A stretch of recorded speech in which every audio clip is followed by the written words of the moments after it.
quatrième jour. Les richesses des c'est Joseph est le plus favorisé de tous les c'est. Dieu, en vue de la dignité à laquelle il allait l'élever, l'a comblé d'une générosité toute divine. Sans cela, Joseph aurait pu se plaindre que le Seigneur ne lui ait pas donné ce qui était nécessaire pour soutenir son rang. Nous savons que Dieu accorde ses grâces selon l'état auquel il appelle. Dépassant même la mesure du nécessaire, il dispense des grâces surabondantes et grâces de représentation. Dieu traite ses saints avec honneur, observant toujours dans la distribution de ses grâces ce que nous pourrions appeler la décence divine. Le Père céleste n'avait sur terre qu'un seul c'est pour le représenter. Vous comprendrez alors qu'il a dû donner à Joseph tout ce que son honneur de père exigeait pour le représenter dignement.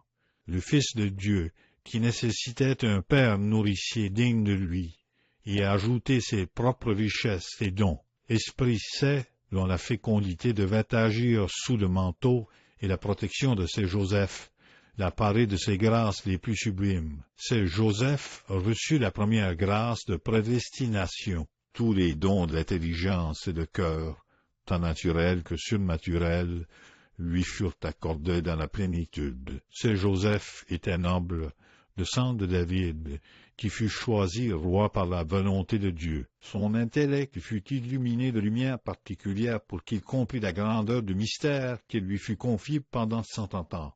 Son cœur, comblé de douceur et d'amour, après le cœur de Marie, il n'existera jamais de cœur plus aimant. Inutile de parler de son corps. Il était parfait, et la plus douce majesté rayonnait de tout son être.